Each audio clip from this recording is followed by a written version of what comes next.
Yesterday I built this cool Magic ID system, and where I left off, it was all working, but the way it was working required quite a bit of uh, extra machinery, and I want to try to get the ID system. It feels like the ID system is capable of sustaining its function almost entirely independently, so that it could be a deep base layer kind of feature. And that's very alluring to me because it's a cool trick to be able to pull. So I'm trying to push in that direction. And the way to get this to the point where it doesn't, the thing it's currently tied in with is my RPG ID system, which is set up over here, requires that you have this registry system, which is a little bit separate. It's something more specific to the RPG system. And the reason it requires that is, at the low level, what we're doing is we're creating a special section of data to go into our executable that is not the normal data section. And that section is just set aside as a sort of a namespace where we're collecting variables, global variables that are all 1 byte in size, right? They're all 1 byte variables, and so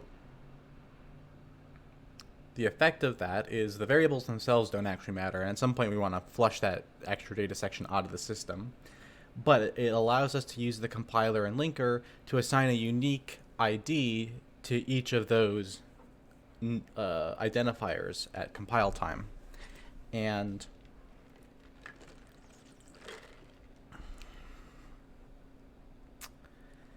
then the problem is we just need to figure out what the base of it is, right? If we have a pointer to something, we know they're consecutive, like, they come in order across memory, but they're based somewhere in some like large 64-bit, pointer, some virtual address in the program.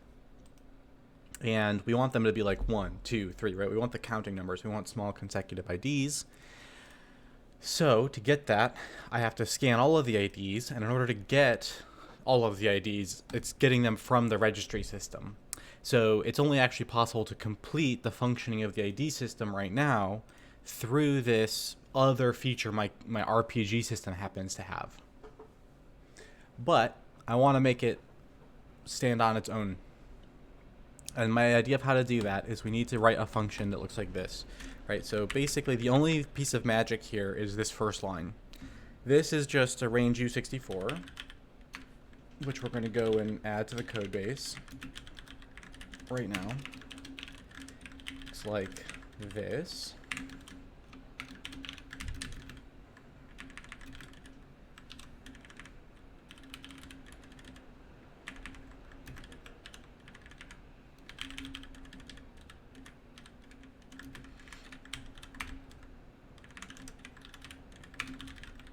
Something like that should do.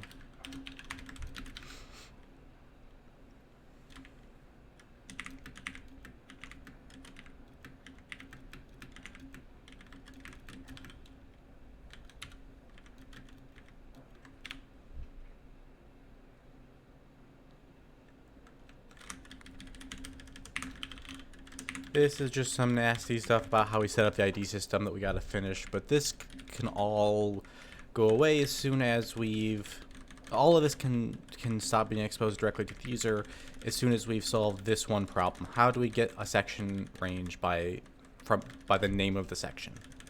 If I can do that, then we can do everything. So we're just going to write it right here today. This isn't really about the RPG simulator anymore. This is about the object file stuff. We are, I've always said it's all connected. I don't know how often that makes sense, but today's one of those days where it's all connected. I'm gonna dip into the object file tech that I've got and pull out a solution to this problem. So there's the name.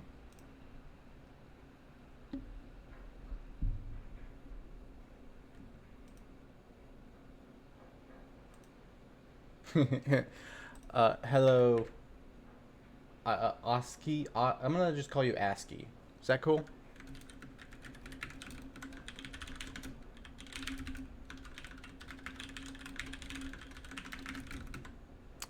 All right.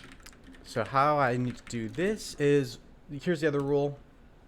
Windows Direct API, like Direct Operating System API usage is on the table for today. This is going to be very much like, it's good when it goes into my base layer. It's going to go into the OS specific part of the base layer for sure, because accessing your own image. Whoops.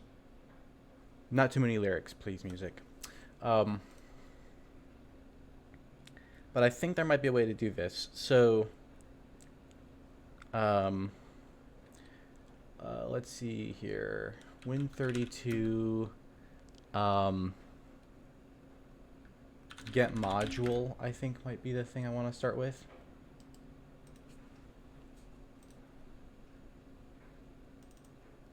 Retrieves a module handle for the specified module. The module must have been loaded by the calling process. If the file name extension is omitted, the default library extension .dll is appended. The file name string can include a trailing point character. If the parameter is null, get module handle will returns a handle to the file used to create the calling process, the exe file. So this one would give me what I want for now.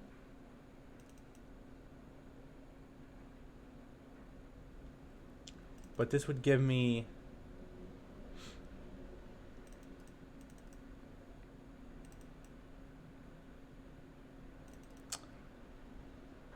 part of what I want.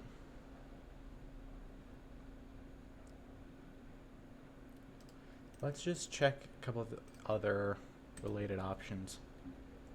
For the specified module, and increments the module's reference count unless one change rate count is specified.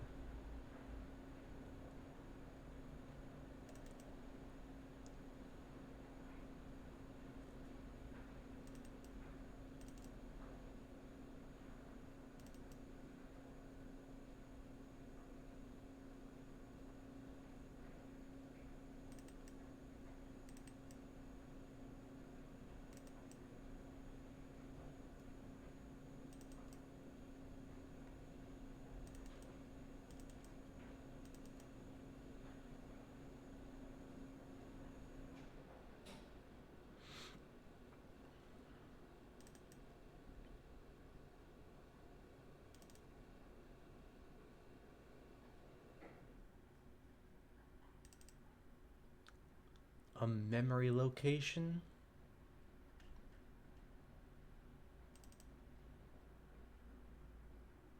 The name of the loaded module, either a DLL or EXFL, or an address in the module. Get module handle from address. Okay, so that should do it.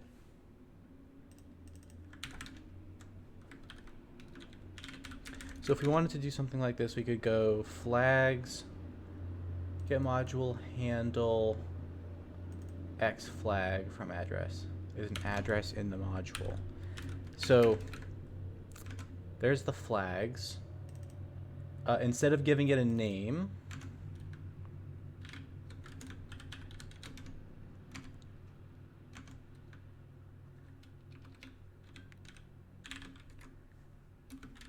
I'm gonna just give it the pointer to this particular function, because this function will have an address within the current module,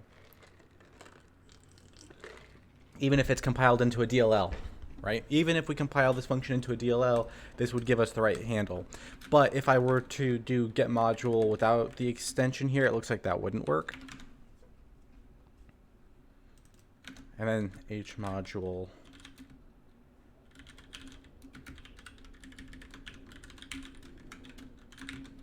So I assume it's like this. If it works, it gives me a good result.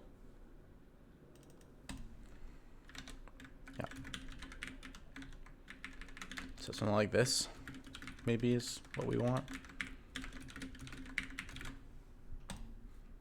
We're going to get the result. We read the module handle. If we got something, now the question is, if I have a module handle, I can get the module file name. What else could I learn about modules from there?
What is in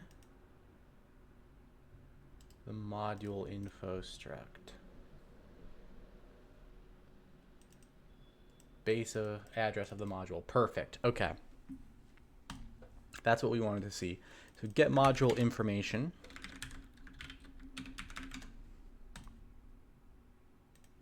Module info.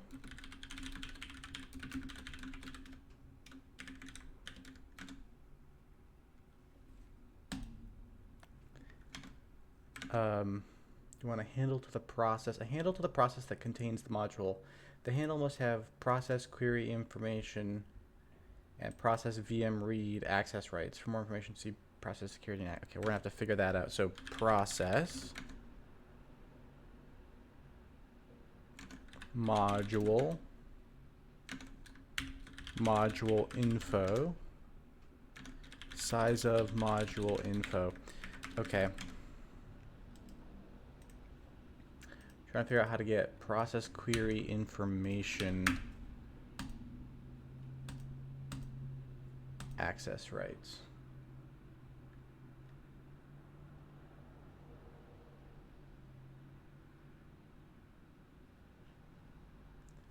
Okay, let's read this one then.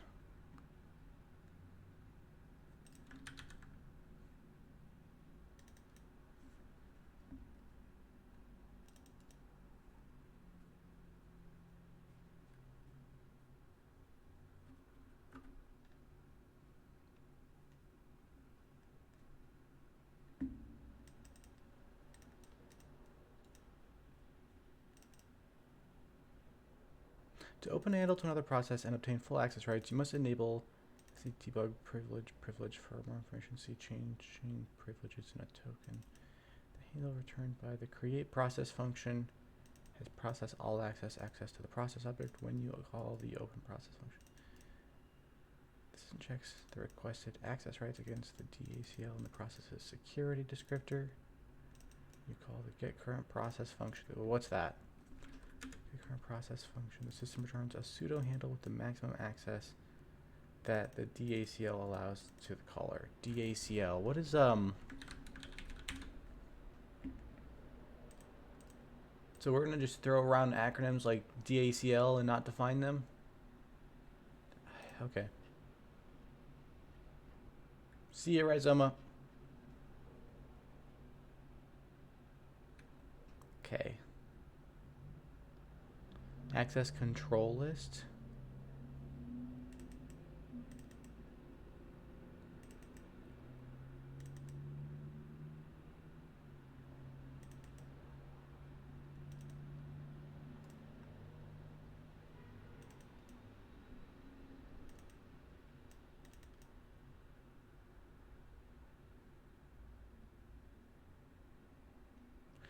This seems like such a weird system. Okay, I've never really understood how all this works. It's a little mind-bendy and not well documented.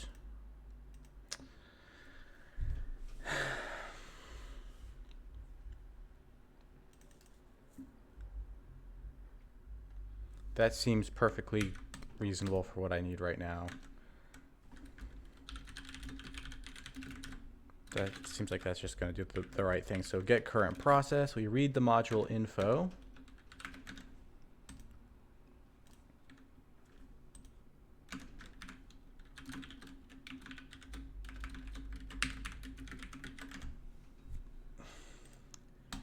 And that includes a pointer and a size. So then result.first equals the U64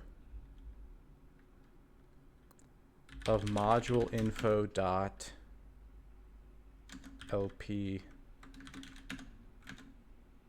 base of DLL. That's what you call it. LP base of DLL cast to a U64. And result.onePassLast is result.first plus module info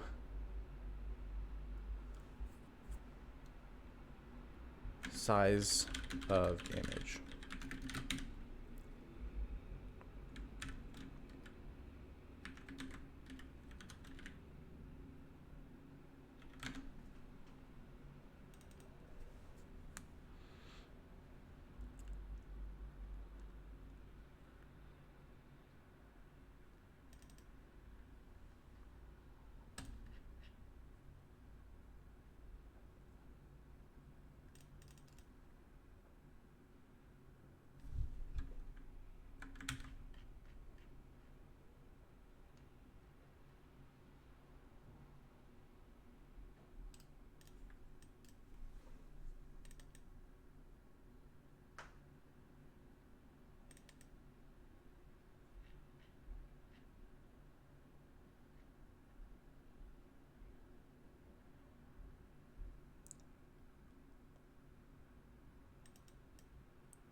Okay, interesting. So it looks like I need to directly include psapi.h to get this up and running. There we go. So if I did that right, I think it should work. I think it should remove the need for this section. But let's walk through it in the debugger and actually see what happens.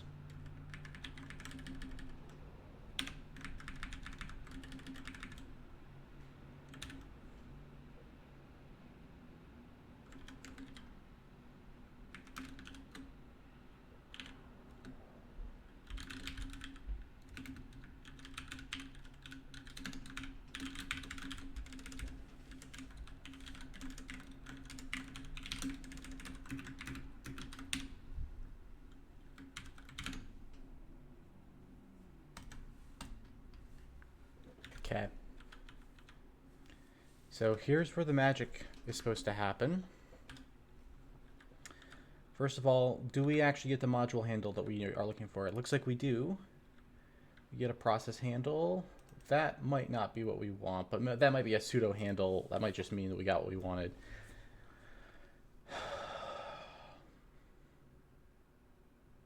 Get module information. Worked. Okay. And so if that worked, then here's the range that we got. And we can compare that to the pointer for this function name. Oh, please tell me, Remedy, that you know how to resolve function pointers.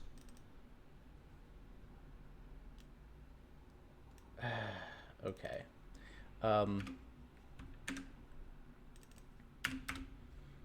Then fall back to disassembly. Here we go.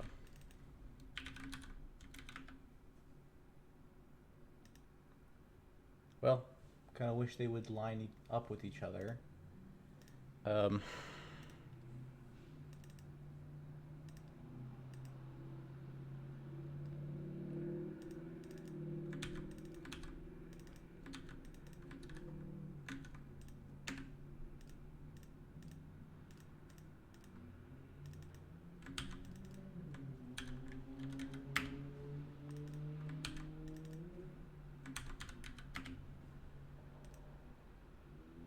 So yeah, we can see that that definitely is giving us a range. But it looks like... right. Okay, so I jumped the gun. That gives me a range for the whole module. That's not what I want. This is where things get even weirder. So now we've got the range. We want to see if we can do...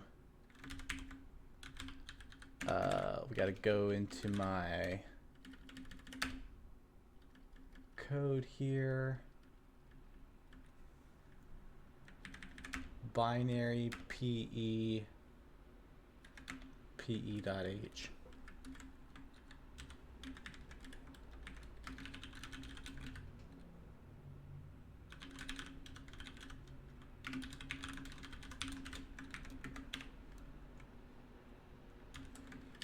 And we want to do DOS header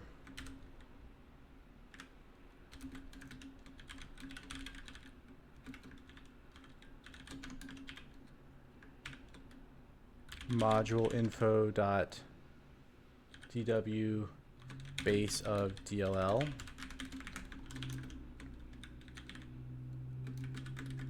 I think I'm just going to capture those out right off the bat. Right, like we'll just go like...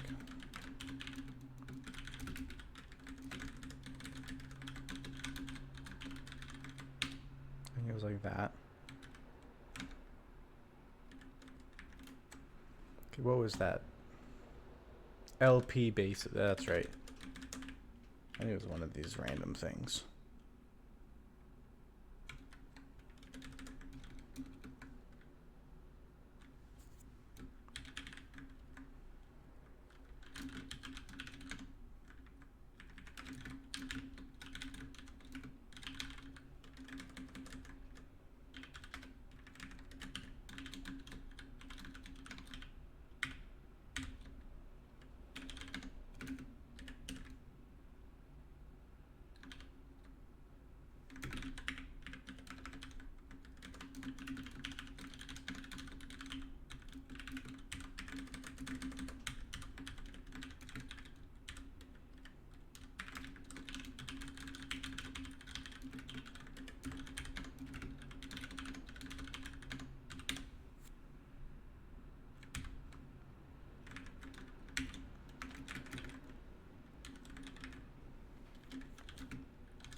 Okay, so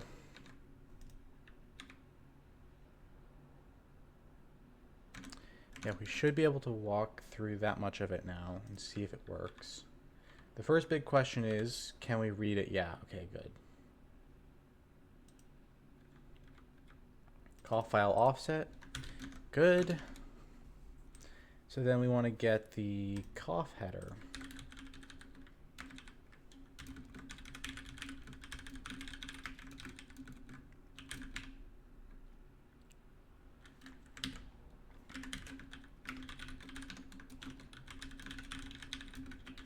Ugh, okay, this playlist keeps hitting me with too many lyrics today. I'm thinking switch over to something like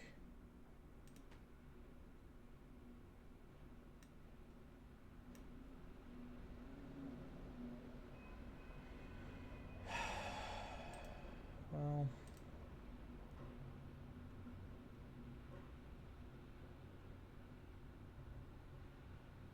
if I can play anything, why don't we do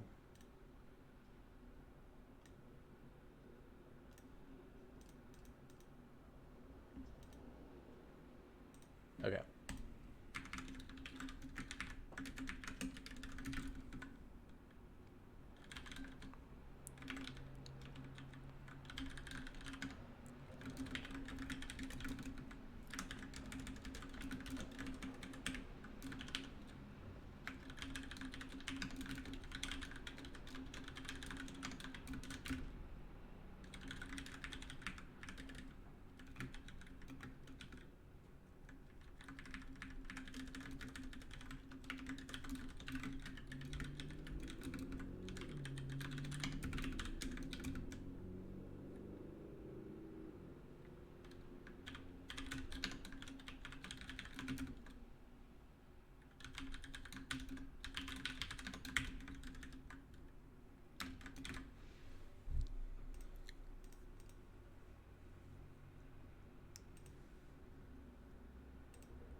Forgot about the PE signature. I skipped that step. Okay.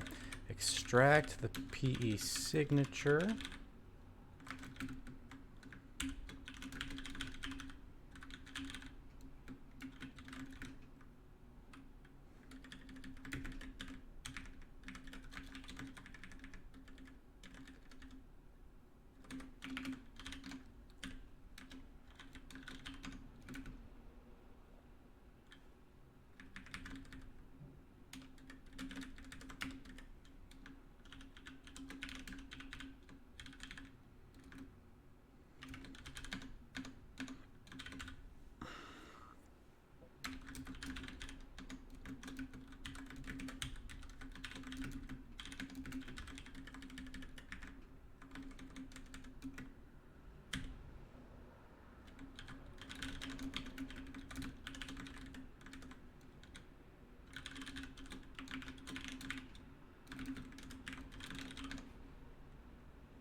Yes, I was still muted. I'm just walking through here. I think everything's done now.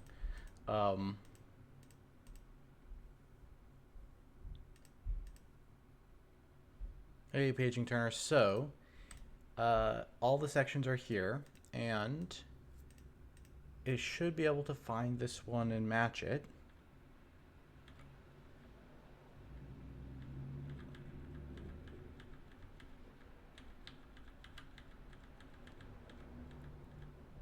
There it is. It breaks off and stores the range. Now we get an ID count of 5 because there are 4 tiles plus a null. We get the ID bias, which is 1 less than the whatever the first position is. That way when we do the subtract, we shift to make room for that null ID at 0. We store them. That looks correct. These come back out. And we got, yeah, I mean, that's how you do it. Cool. So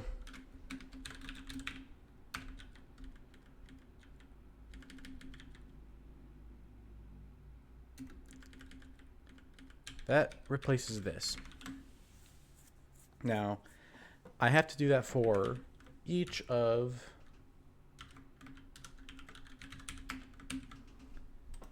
the OpenEnum types, right? So I did that for the characters. I have to repeat this now for each of them, which is basically just compressing this much.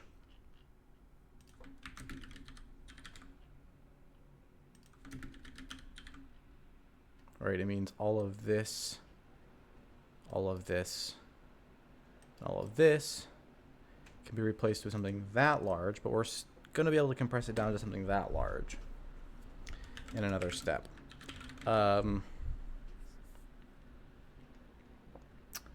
So the question is, where does this thing end up?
Okay.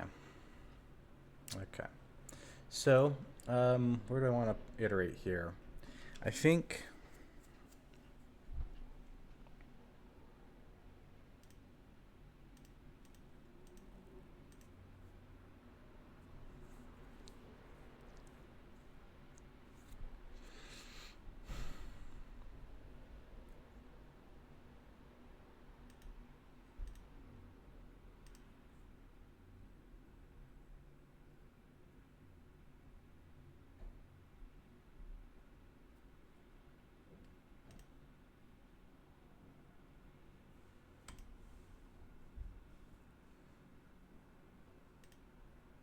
what this calls for is to make another macro right here.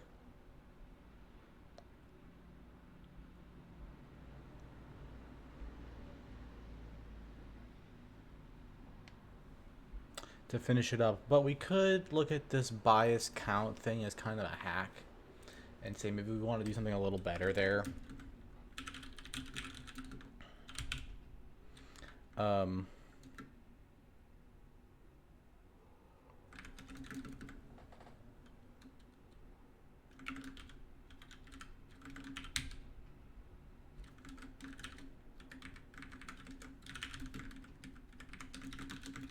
okay, I think we're going to transition to making this like a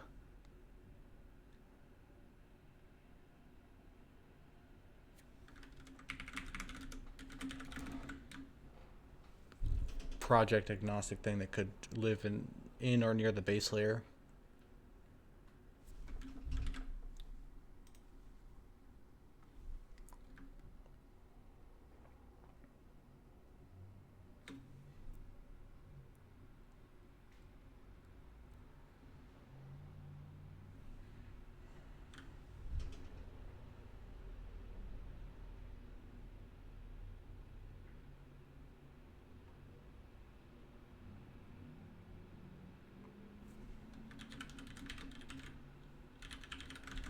Something like this. Maybe props just to shorten it. And then it would have the bias and the count in it.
And the reason I kind of like that is because now I can pass around a single address to access both fields. Right, I can imagine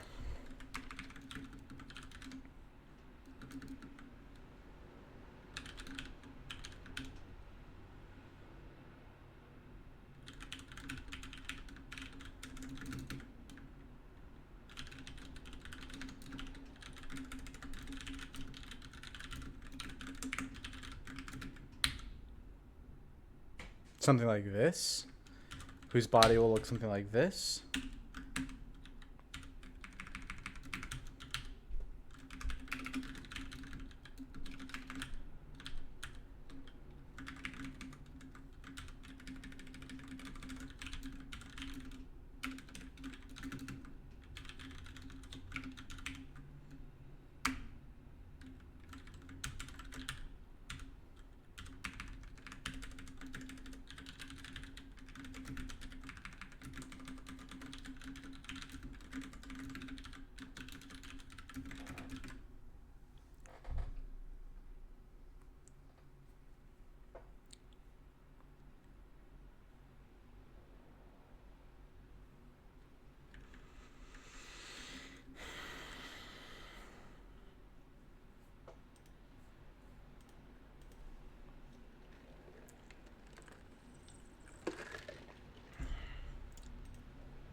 So then this would just be RPG ID enum init straight lit RPG tile RPG ID props tile. But it's not going to know how to build that function yet. So self image needs to become a thing. Let's go and do that.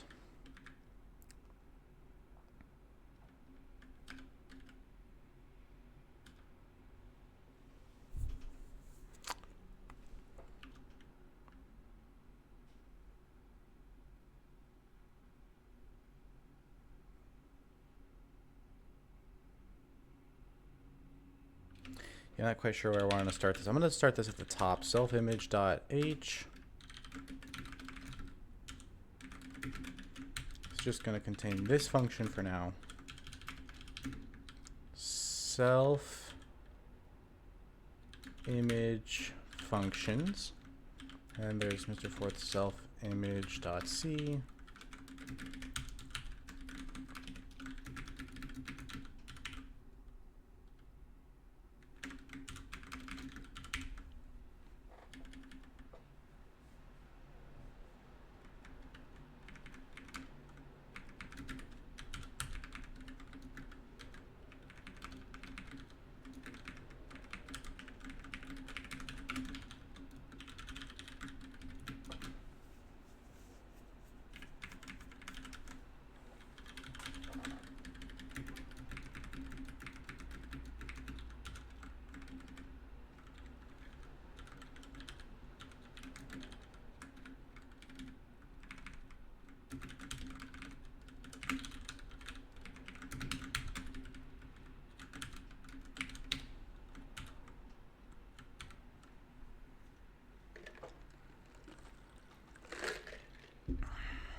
I see.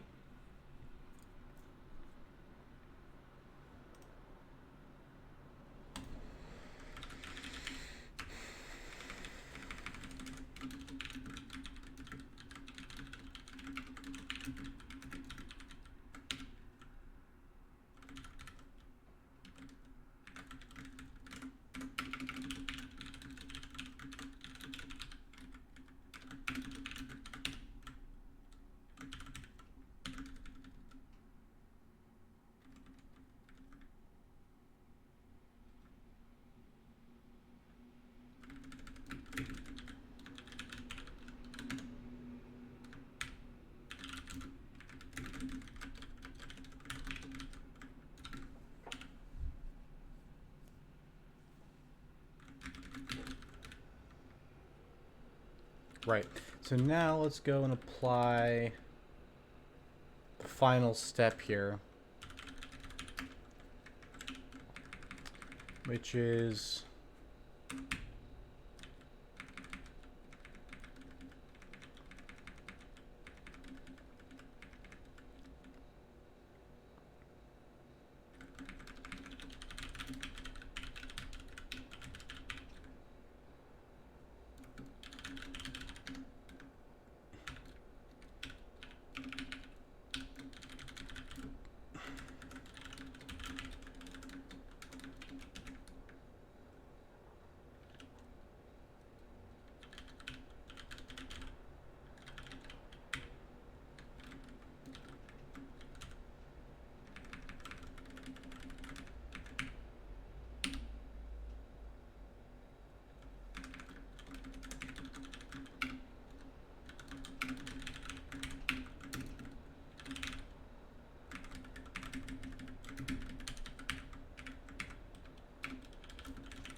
all right. So that's all working.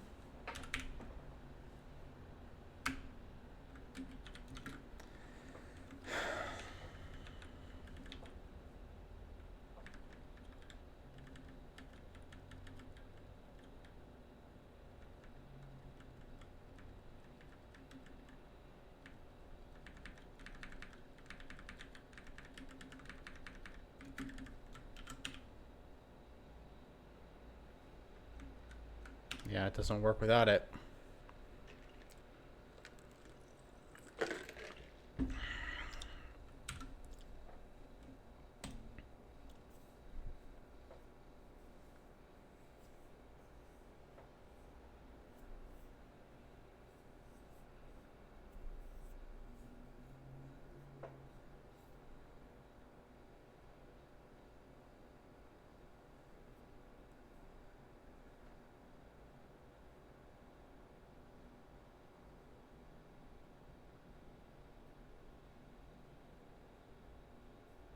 Yeah, okay.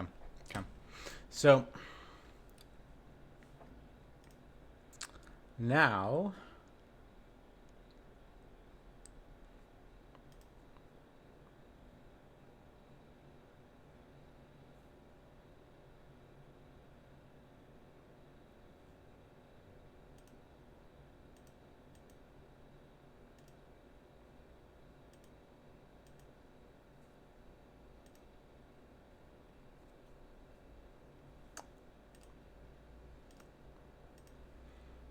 These are all almost identical, with the only difference being if we could init a proto right from the reg data,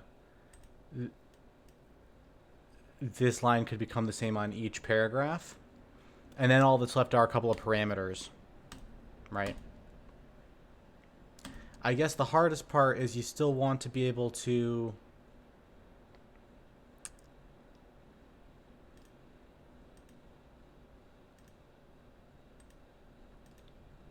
pass that into there to make it work.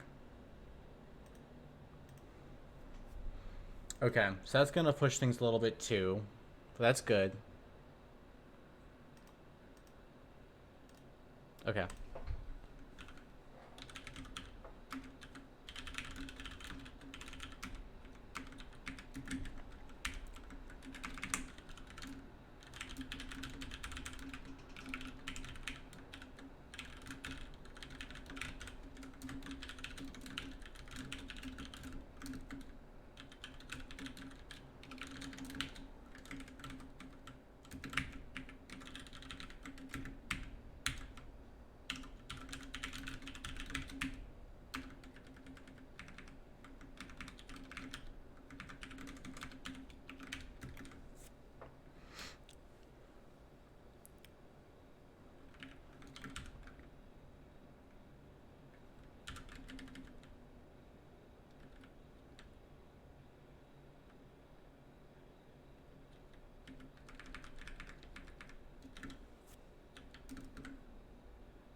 Okay, so we're keeping this one, but it's not going to be like this anymore.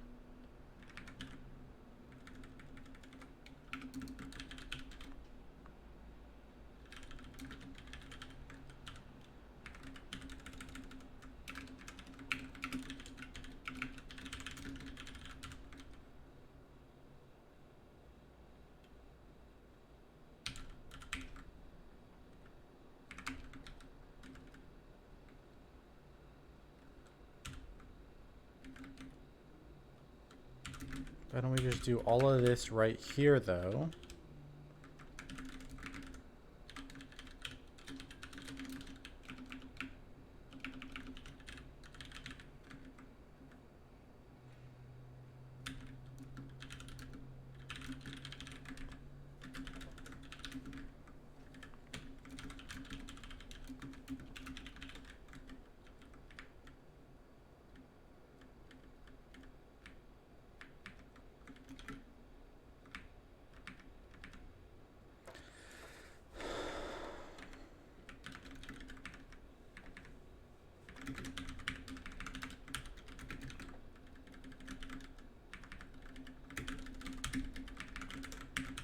And you don't need that or that to become parameters. You just pass them over.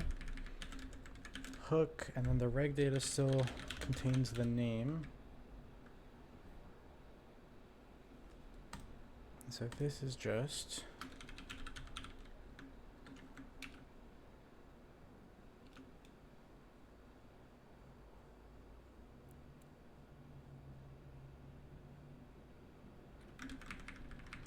we could do it this way, but if we wanted to, we could also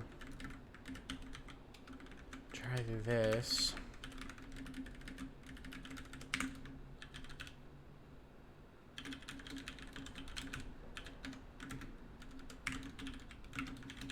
Yeah, this is just going to be a little...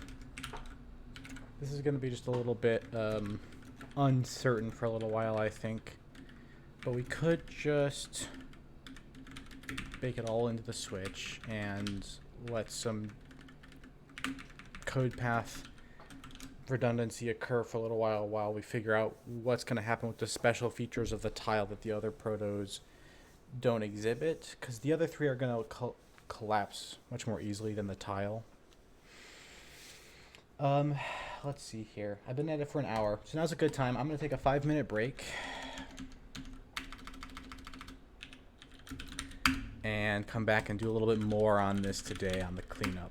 I think maybe the rest of this marathon's gonna just be devoted towards cleaning up this one big new thing and turning it, like this might just turn from a RPG simulator architecture rewrite, so we've now dived into a new code base feature that I kind of worked out over yesterday and today, and I'm gonna probably just keep integrating that into the code base for the rest of the time, especially with how it, especially with respect to how it informs the setup of the RPG simulator's architecture, but that's going to be the focus.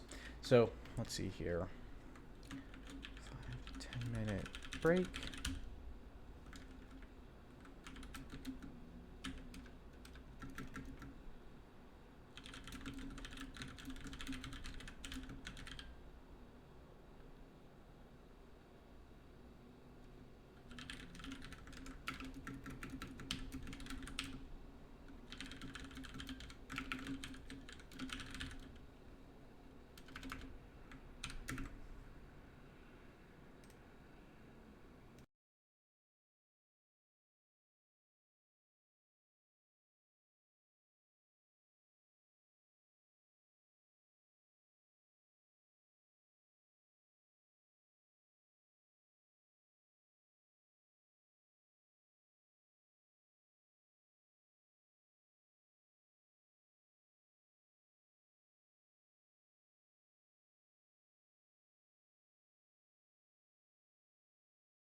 Okay.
The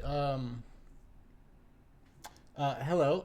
So the question you're asking is what happened to the idea with Dion systems? Is that what you're asking?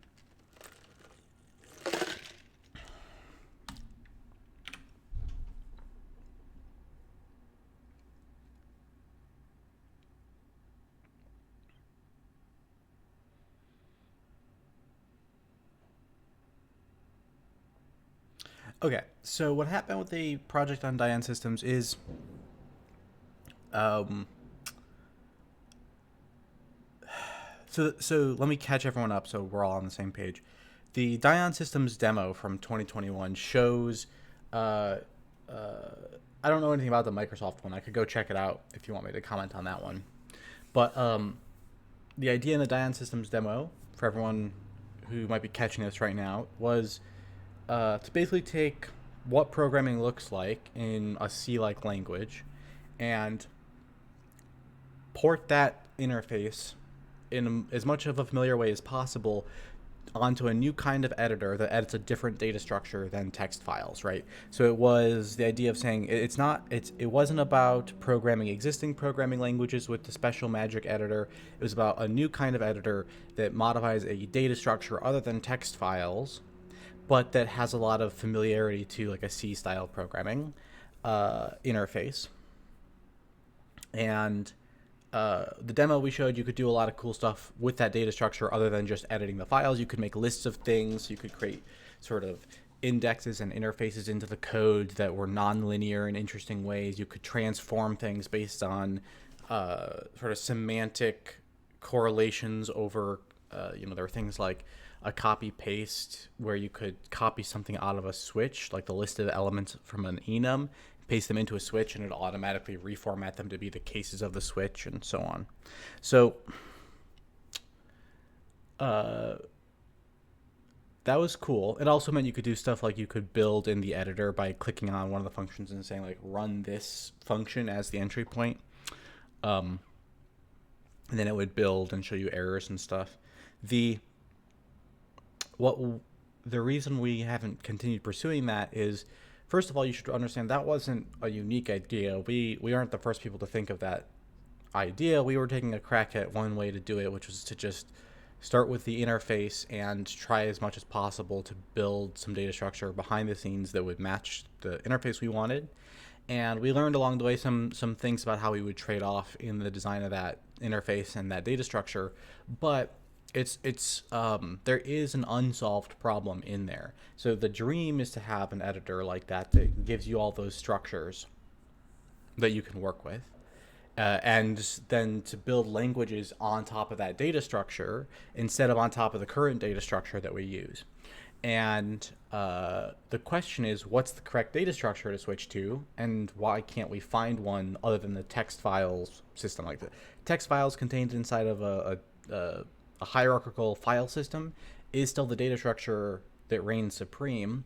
And what are the real blockers, right? Why can't we switch? And a part of the problem is that a lot of the alternatives create much more complex editing situations, including the Dion Systems editor. The Dion Systems editor it wasn't that it was more complicated to write the code, but it was actually a lot more complicated to intuitively work with. And the big mistake that I think we made at the time was thinking that we could just derive the data structure straight from our intuitions about the fairly complex structure of a C program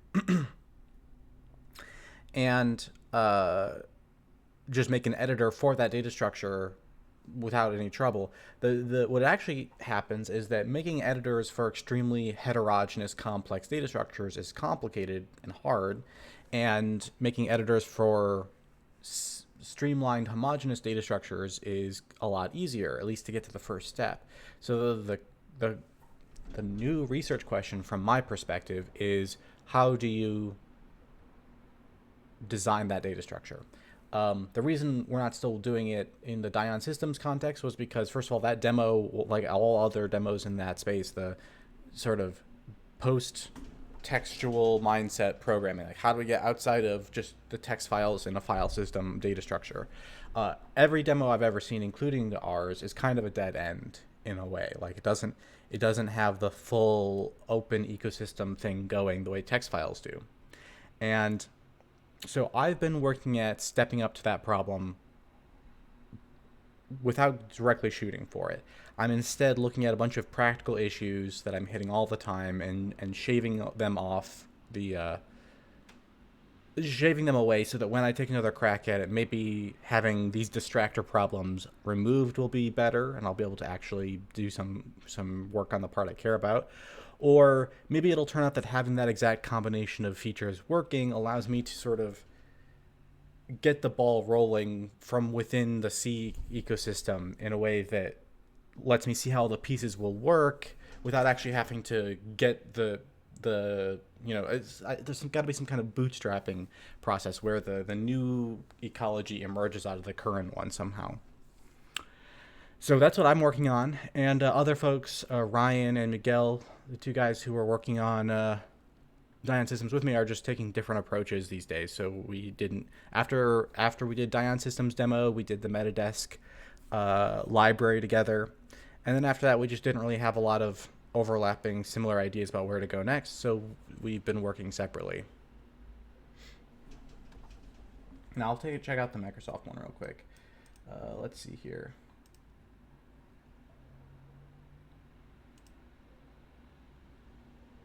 Okay, so it's a 10-minute demo video. Let me put this.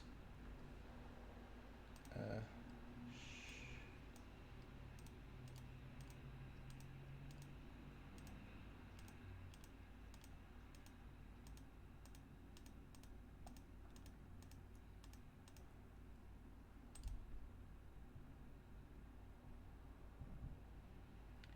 um, well, this looks pretty old. If I had to take a guess at why it didn't survive, it's always hard to say, but it looks like,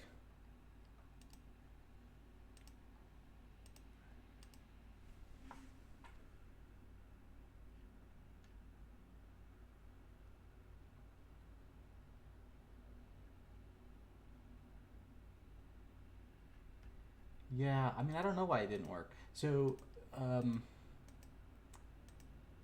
I do wonder how good the editing experience is. That's the big question. Is like, is it actually a huge pain in the ass to type in these um, symbolic data structures?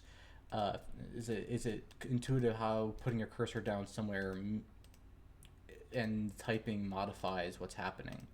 And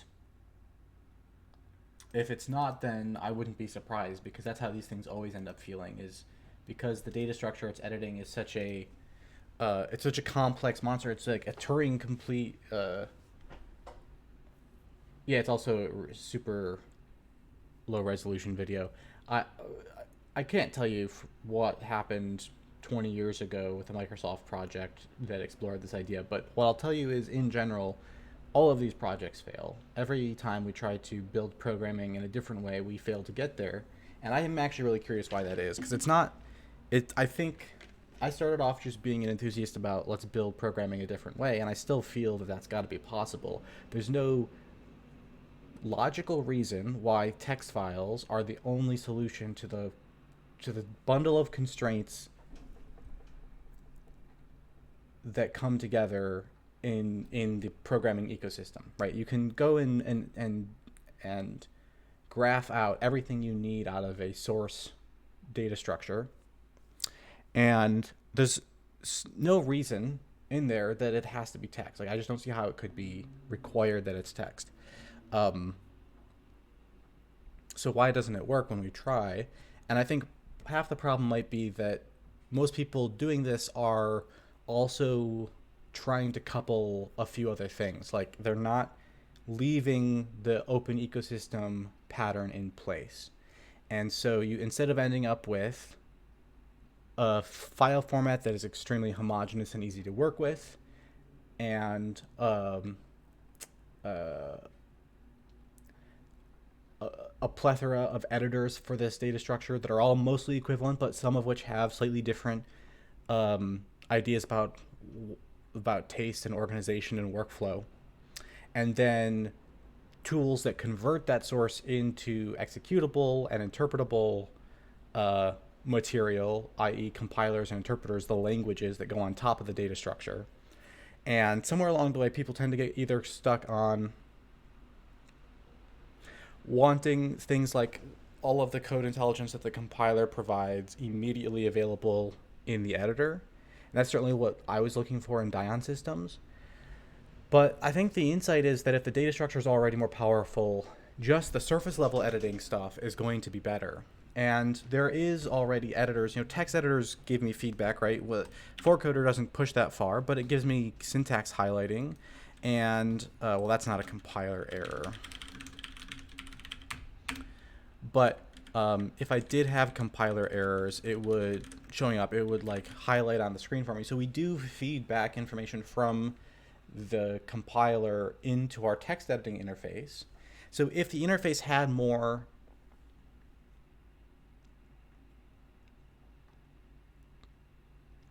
affordances and types of granularity of information. And if then the compilers could count on that, right? Right now, all a compiler can count on is that there are text files with certain paths, right? And so when we get errors back from our compilers, that's what they give us. They give us the coordinates for the data structure, and then the source editing thing, the text editor, interprets those coordinates to display more that information back to us, right? That's a perfectly fine system. Um, we don't need to create a chimera that's a text editor and a compiler fused together. But a lot of them try to do that because they're trying to figure out how to get those compiler feedback things good enough, like so good that you can feel the difference. I think that's a mistake. I think that we should keep the open ecosystem thing going and just come up with a better data structure so that the coordinates and kinds of things we could feed back from the compiler will be richer, and then those systems will take that things that the compiler can send back and respond by adding interface to them, right? If the compiler can send back like, hey, at this coordinate it looks like a mistake was made, but there's a very easy fix. Let me recommend the auto patch. And then you can see when you get errors, you get a list of 5 buttons show up because your UI can understand what the compiler is telling you, right? The editor interface now understands also the compiler feedback interface. That could all still be done.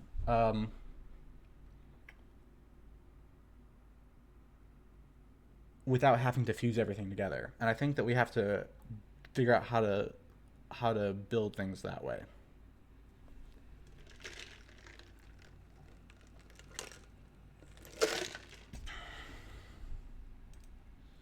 And some other like immediately important things that need to happen is like managing child processes and scripting, workflow planning. That all needs to be integrated into the interface.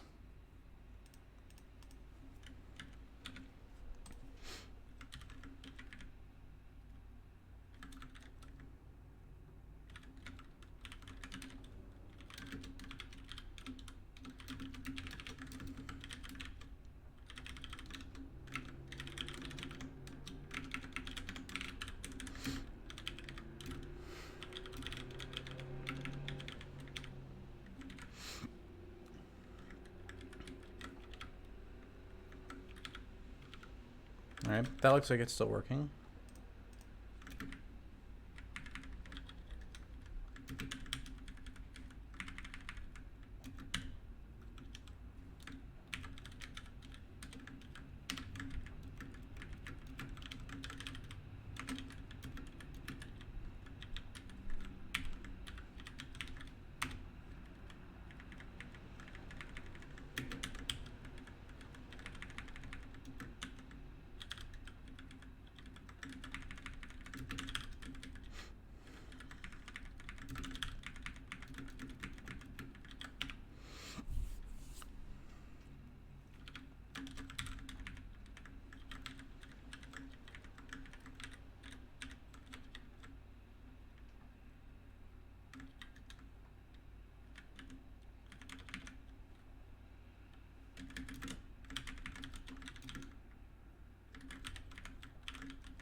No, it's not a simulator for a language. It's a RPG as in a role-playing game.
All right, it's getting very close to the point where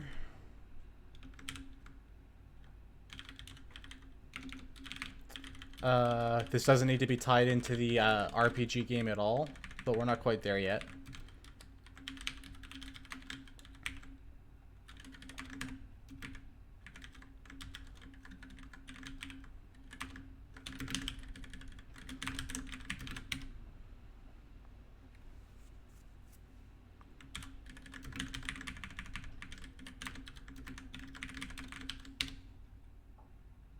Yeah, cool.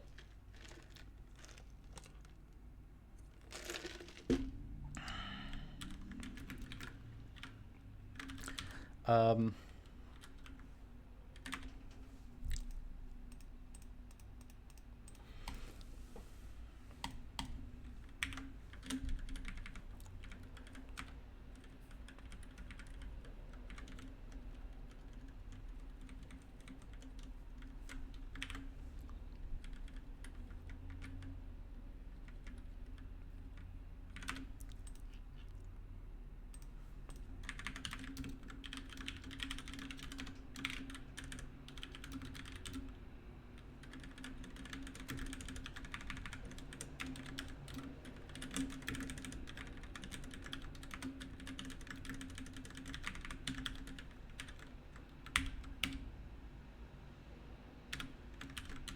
okay, there we go.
All right.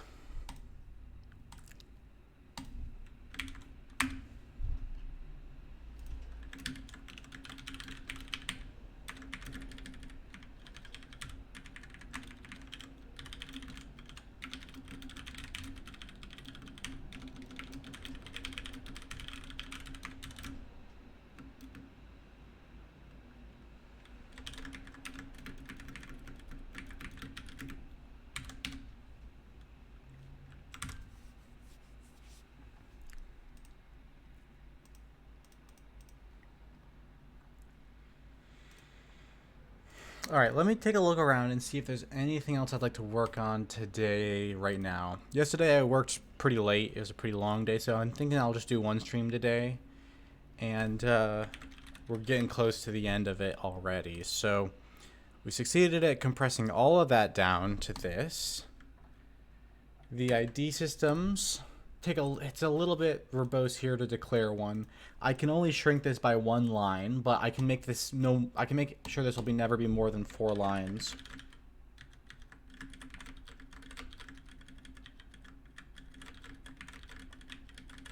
And I can make it a little less cluttery looking by taking these out.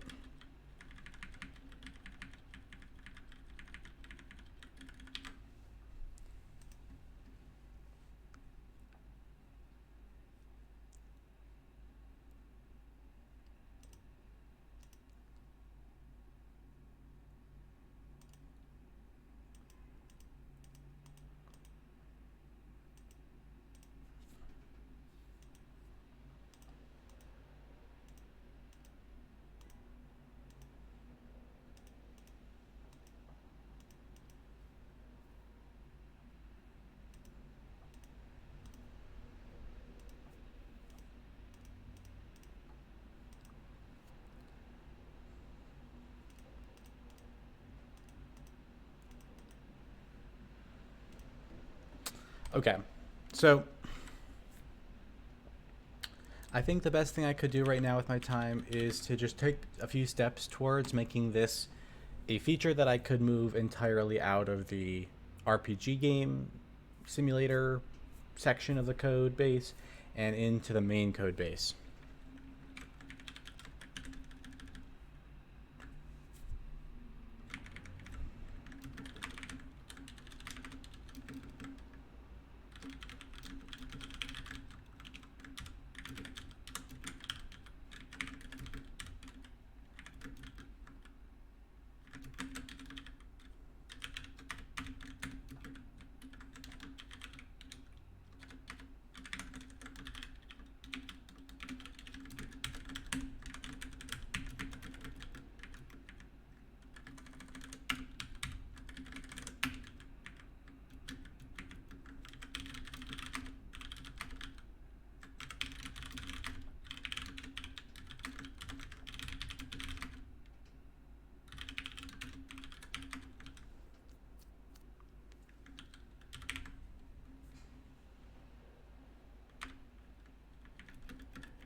That's a pretty risky...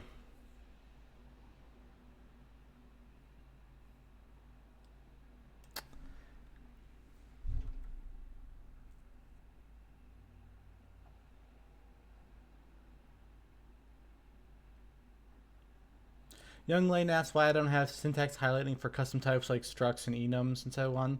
That's because that requires a parse or code intelligence, and you can do it. Like there's a forecoder parser in there that can be used to color that stuff. But I ended up just becoming satisfied and tapping out before that became like 100% done. So a lot of people who use forecoder have taken and completed that stuff in that direction a lot more and have all that stuff. It's just I just don't really feel that I miss it personally.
Okay.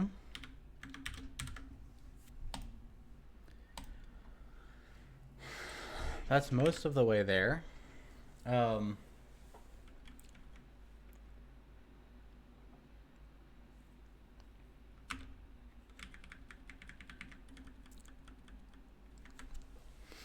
I want to think about this one.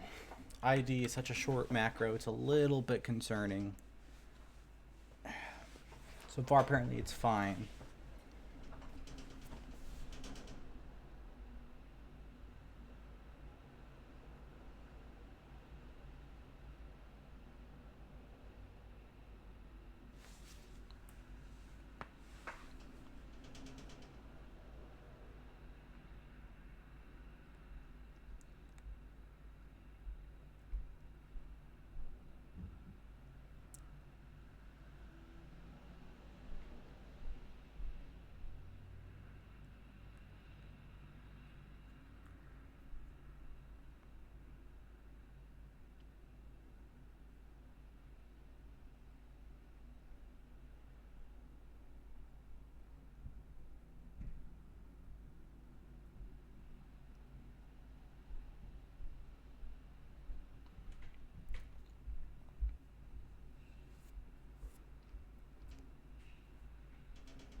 Okay. Okay. I got some ideas. Um,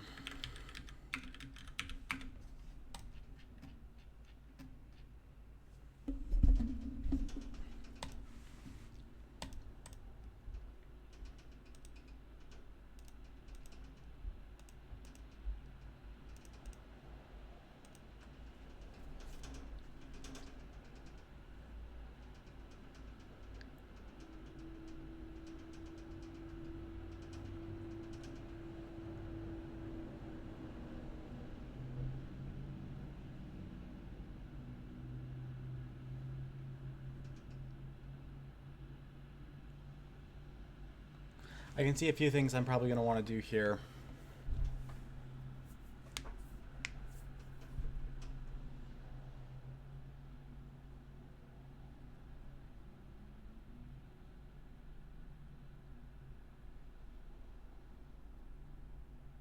All right, let's just track down some of the basic ones. Can I do the section name thing?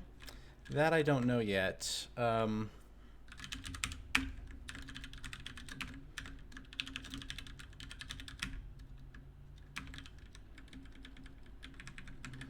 Here we don't use section names.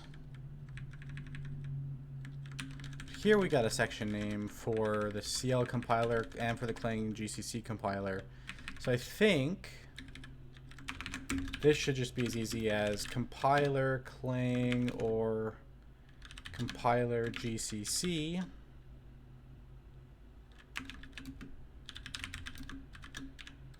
Mr. Forth sec name.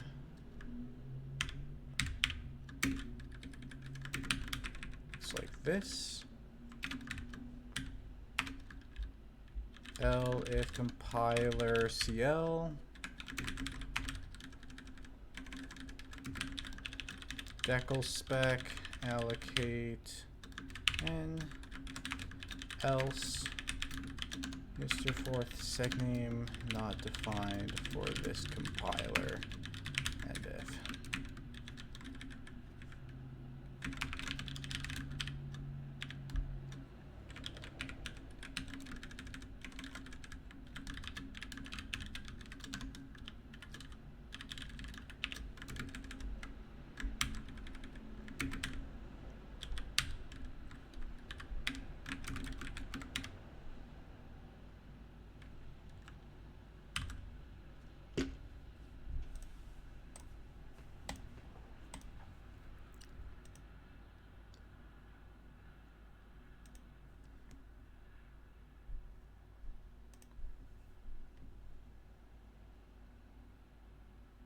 These two names here aren't supposed to be the same. If that's what you mean.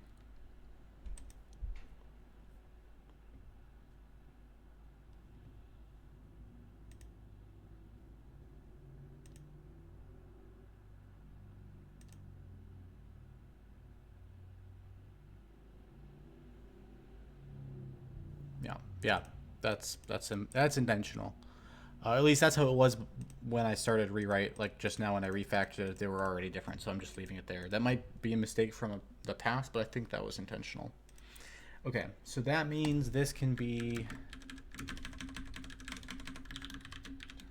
fourth sec name. So that is immediately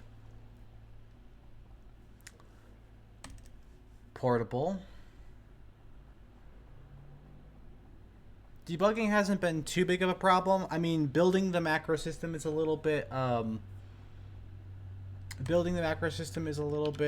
difficult in the first place, but usually I'm trying to be pretty careful about not having too much of an interface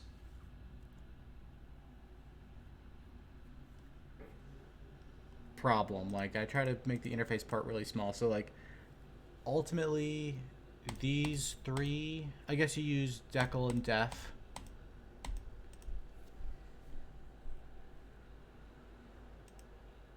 And you could need to use this one. So I guess this interface is not my favorite yet. There's a lot.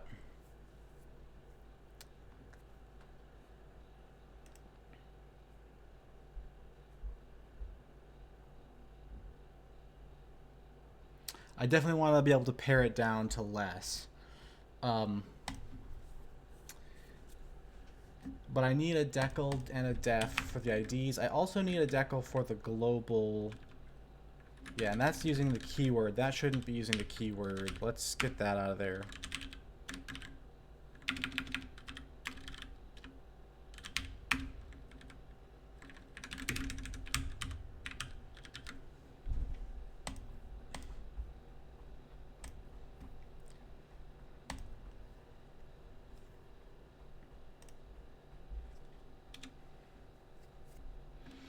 Okay, I do want to try to apply some order here. So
what if we try to what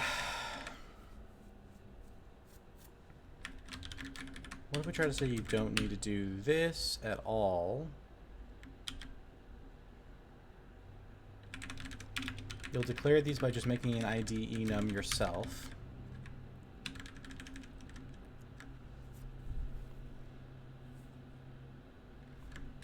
when you go to init it, you'll have to give it the section name.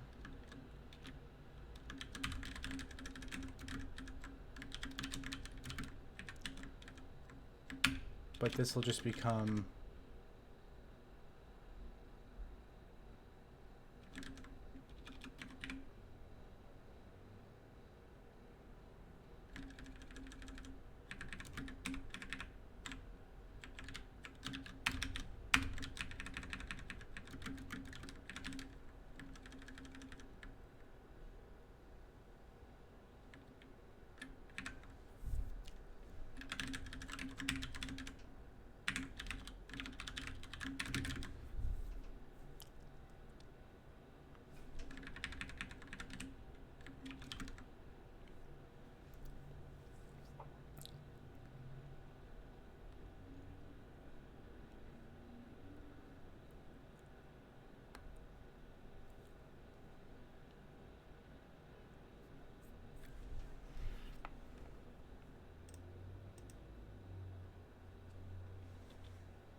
this forces you to use a global variable everywhere.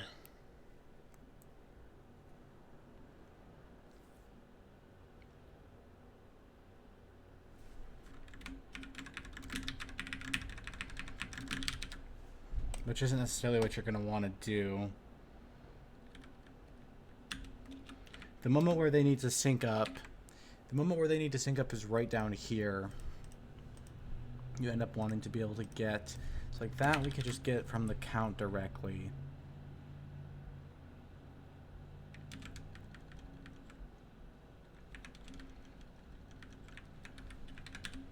ID reference.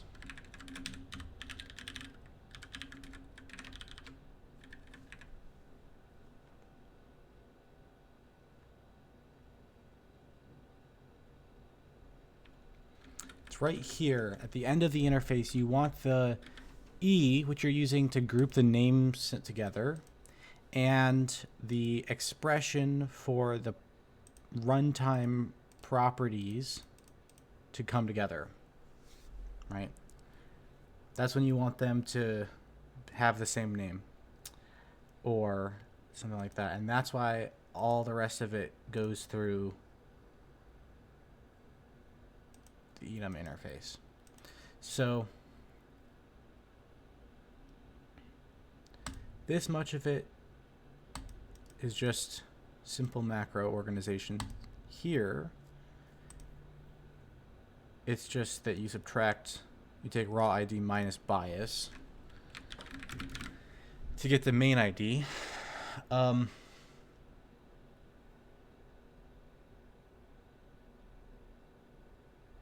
But maybe these last two steps we can skip, and we'll say, what happens if you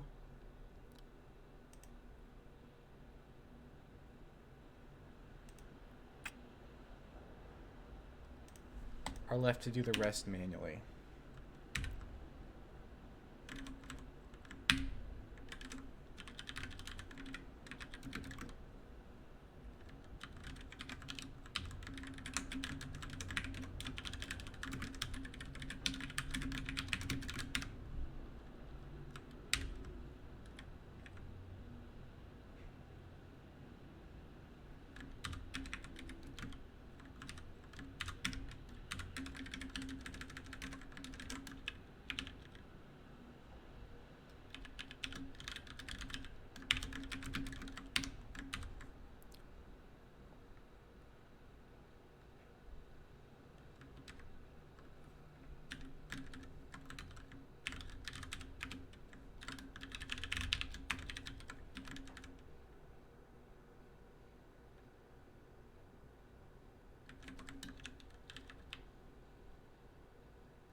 feel like that's got to be the best way to do it.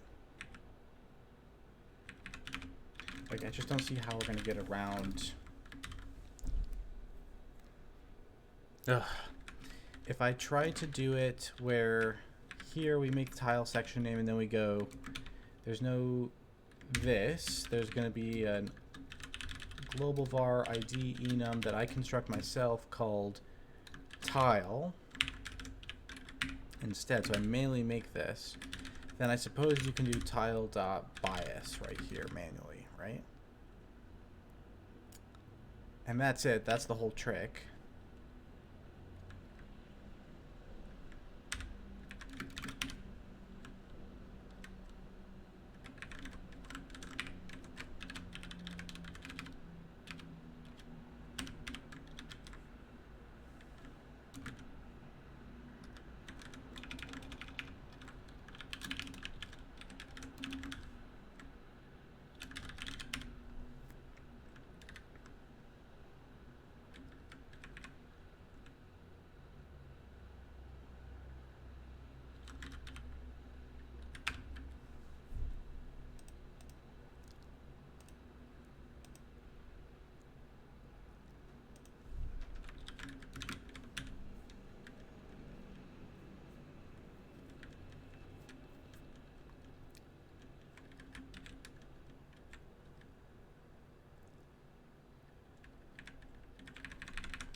I don't know.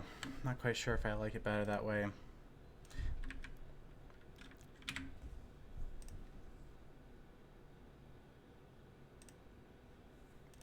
Because we could just call the function directly, right? We could do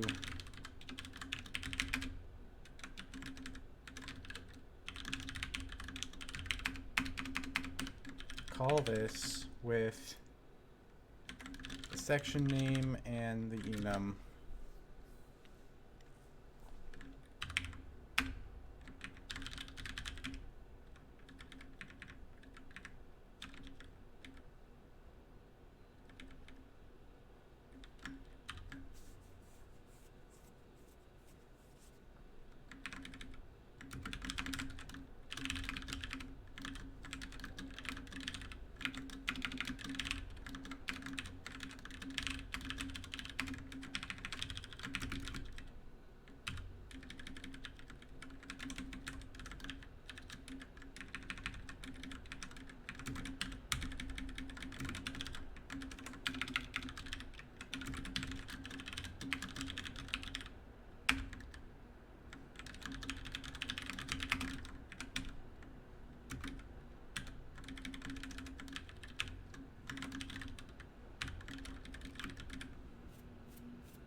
Yeah, and then it's just like, well, why not just use the whole thing just together because it's easier, right?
There we go.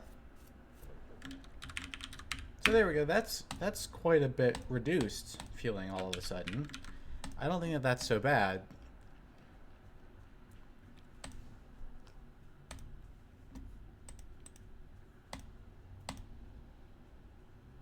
Declare an ID, define an ID, get back the raw ID, get back the final ID, and then there's the enum init function, which takes in that section name and the ID name, ID enum, the enum data in order to initialize this from this. Then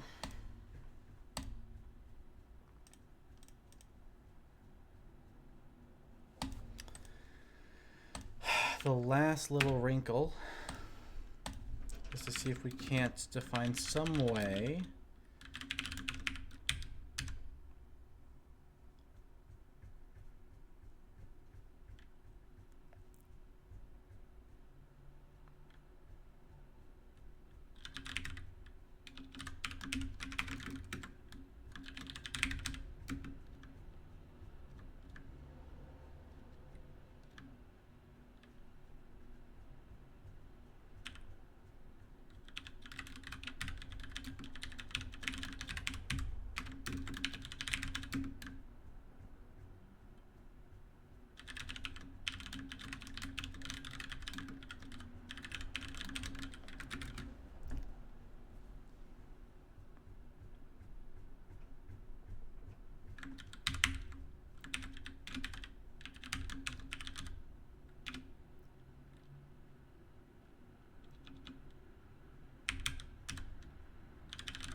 What are you telling me?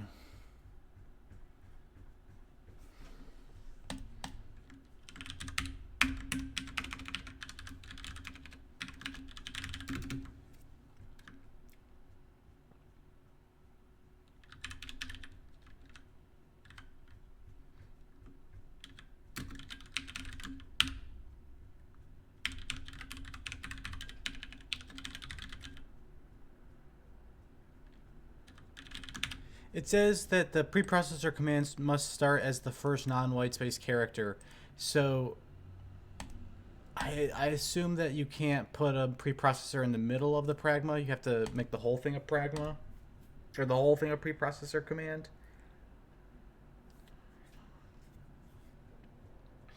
So I'm just going to test something out.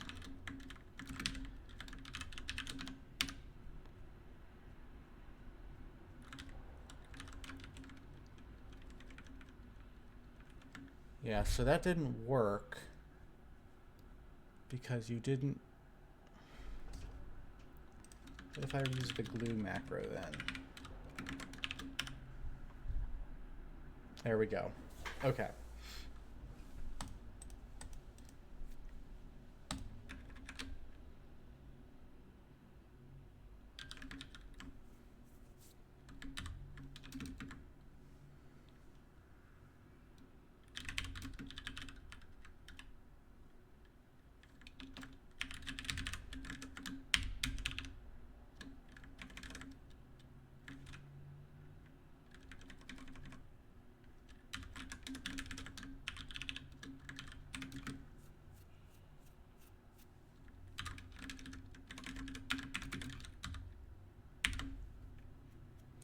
So now, making a new enum is just those 3 lines. Which is not bad.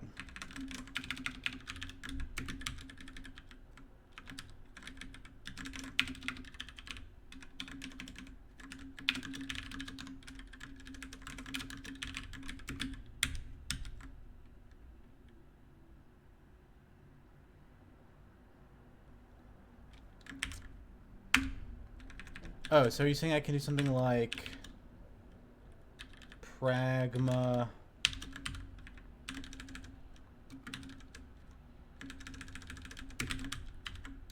section, something like this?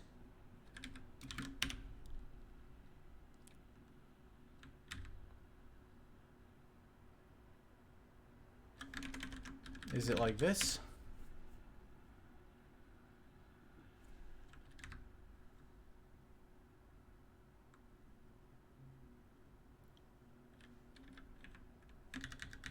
Yeah, I should look into how to use the Pragma preprocessor stuff better. For now, I got it working. I'm going to put that on my to-do list to study because I'm not doing it quite right, apparently.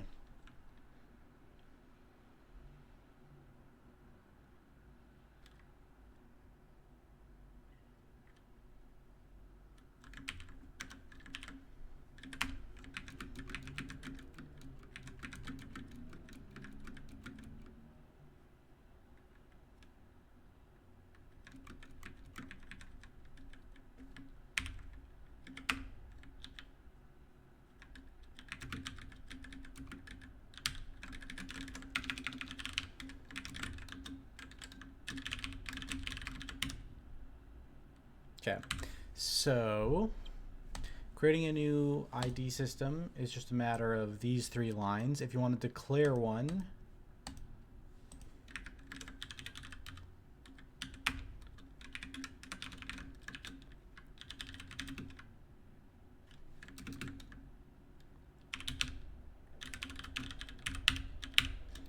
that would just be a matter of going global var ID enum e.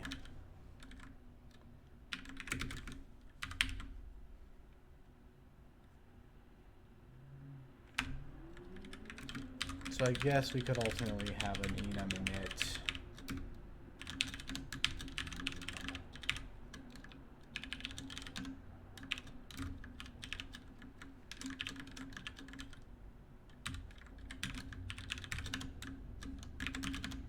if we want to do it that way, which currently makes sense.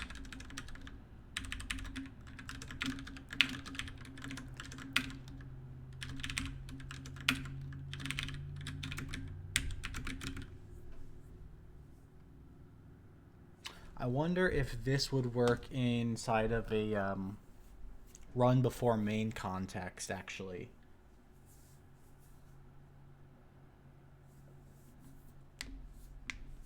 That makes sense. I'll track it down sometime. It's probably something to be worthwhile to know.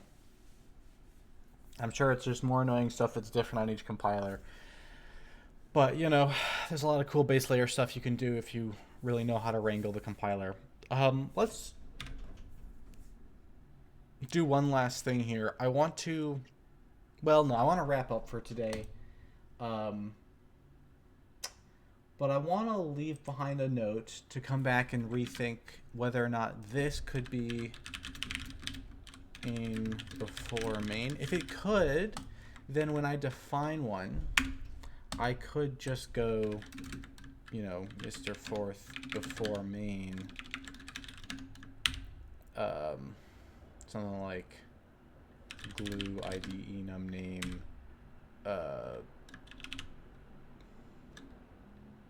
Init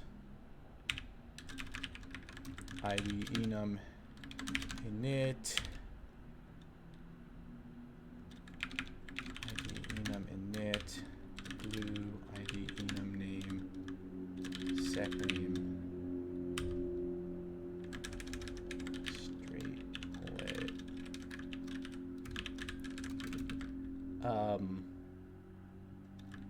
ID enum name.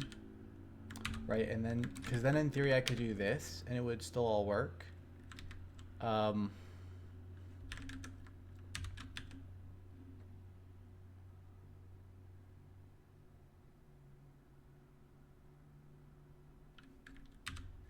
Before identifier underscore underscore. That is a surprising complaint.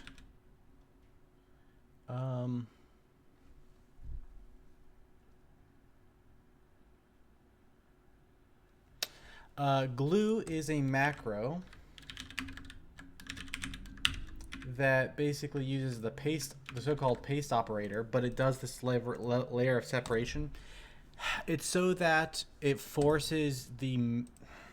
I don't want the identifier to be ID enum name init, but if I just did this and stuck it in there, then I don't know if it's gonna replace this first. I guess in this case it would. Well,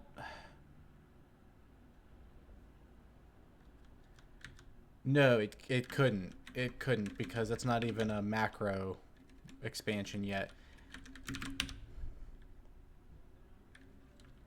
But why are we using before identifier? What are you talking about? How is there...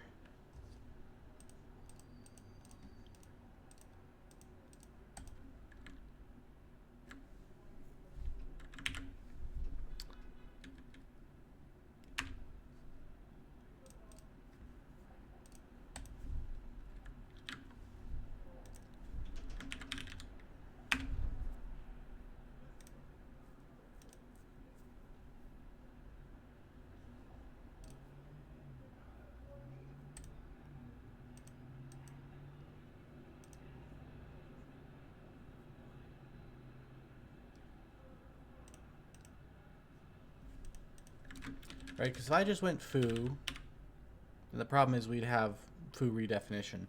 Oh, maybe the problem here is that before main is going to...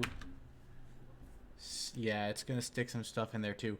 So it does count on that to be an identifier already. So for this to work...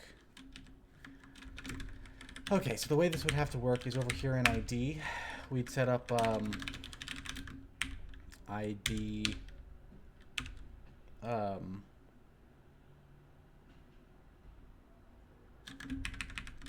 we'd hide this and we'd do ID init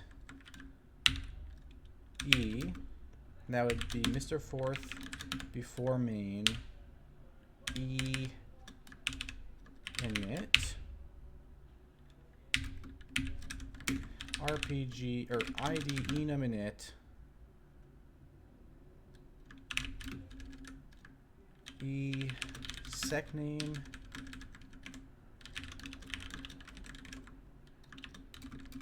e id init id enum name.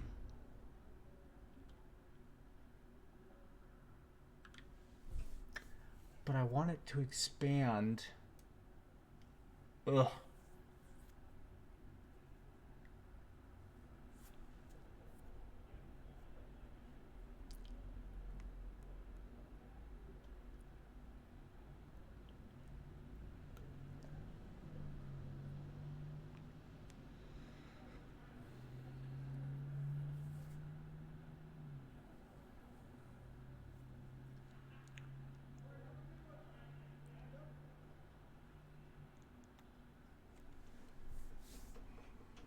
Oh man, these problems are the worst. So if I do glue here, it gets unhappy, I assume, because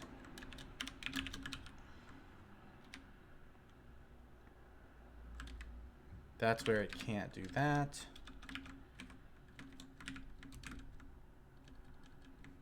What if I did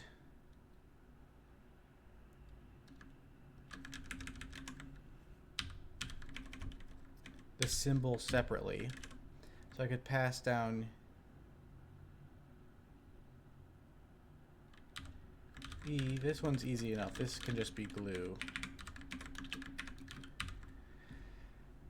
And then for S,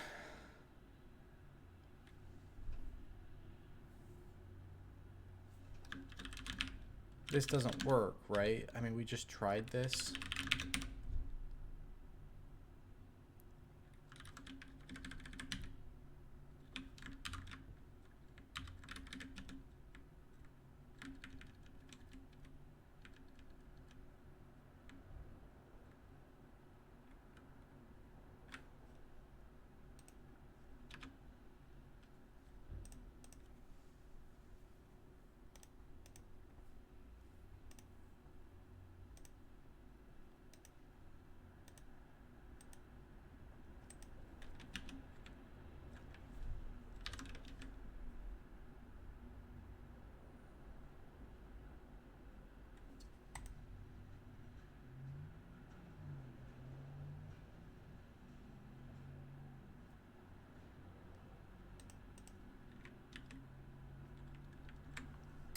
How can that possibly be?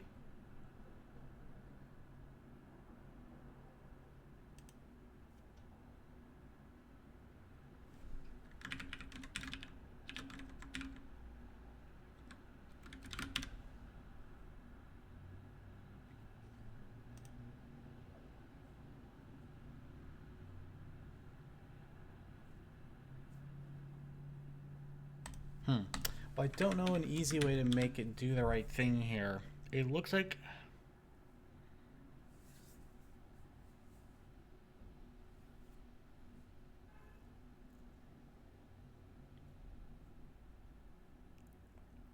Oh, this one works because it doesn't pass the E in at all.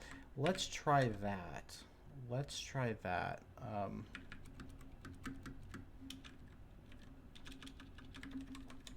This would be glue id enum name init, and this would be id enum name, and this would be id enum name second name. Does that work?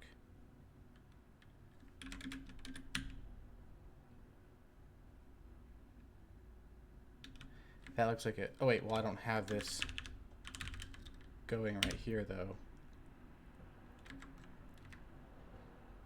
Right. And that's because you don't like glue right there. What about that? And then you need glue here.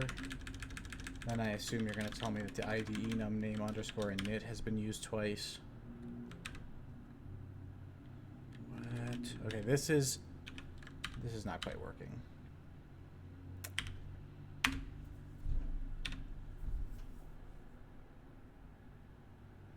Okay, let's try it a different way. Let's not worry about doing it automatically. Let's just see if the before main idea even works. That's the other question, right? If I could do Mr. Fourth before main, RPG tile enum init, ID enum init, straight lit, RPG tile enum sec name, RPG tile enum, and then if I could go over into this part and say these still need to be done this way, but this one is gonna do it on its own, what would I get? That looks like it works. So it means the before main idea works.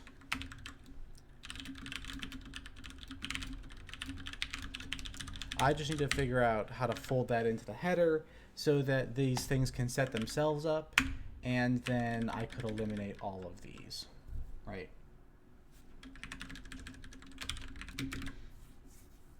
And the ID enums would just be automatic.